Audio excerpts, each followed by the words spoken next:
বন্ধুরা, কেমন আছেন আপনারা? আশা করি নিশ্চয় ভালো আছেন। আমিও ভালো আছি। আমি তামান্না আতিক মুস্কান খান। আমার একটি ইউটিউব চ্যানেল আছে, তামান্না জুনিয়র ক্লাস, এবং আমার একটি পেজ আছে, মুস্কান খান একাডেমি।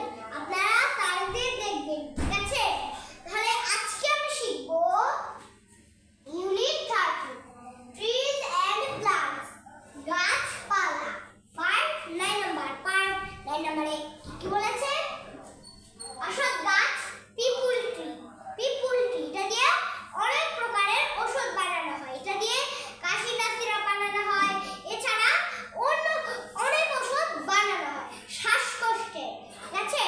এটার ইংলিশ হচ্ছে পিপুল ট্রি।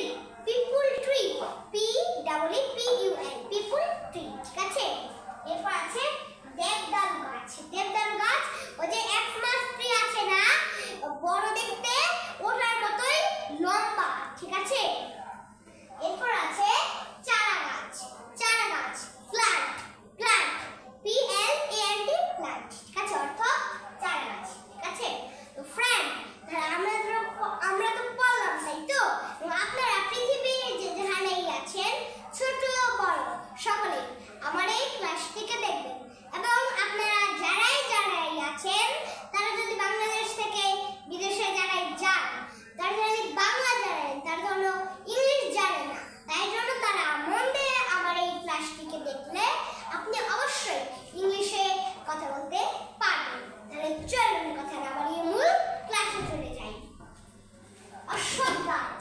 অশ্বত্থ গাছ, তাহলে আমি লিখে দিচ্ছি peepal tree. Peepal tree,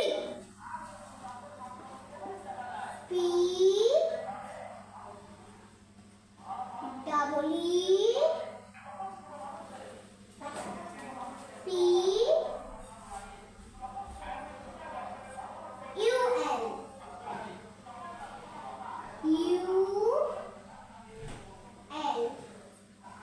people tree.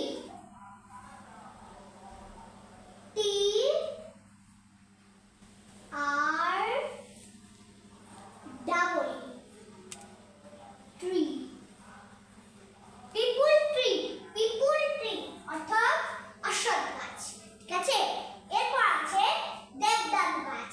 দেবদারু গাছ, তাহলে লিখে দিচ্ছি pine tree. Pine tree, PINE,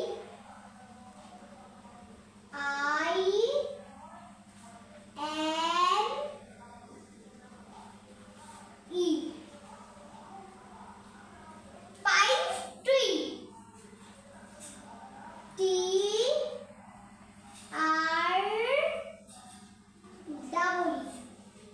tree, pine tree. Pine tree অর্থ দেবদারু গাছ, ঠিক আছে? এরপর আছে চারা গাছ। চারা গাছ, ঠিক আছে? এখানে মাত্রাটা একটু অর্ধমাত্রা হয়ে গেছিল। চারা গাছ, এটার ইংলিশ প্লান্ট। প্লান্ট, তাহলে আমি লিখে দিচ্ছি প্লান্ট।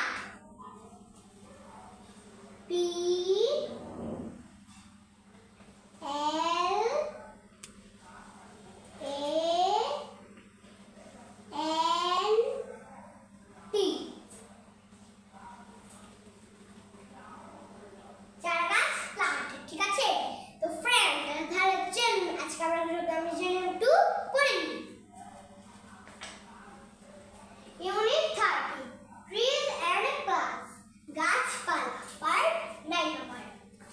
অশ্বত্থ গাছ। অশ্বত্থ গাছ, পিপুল ট্রি। দেবদারু গাছ, পাইন ট্রি।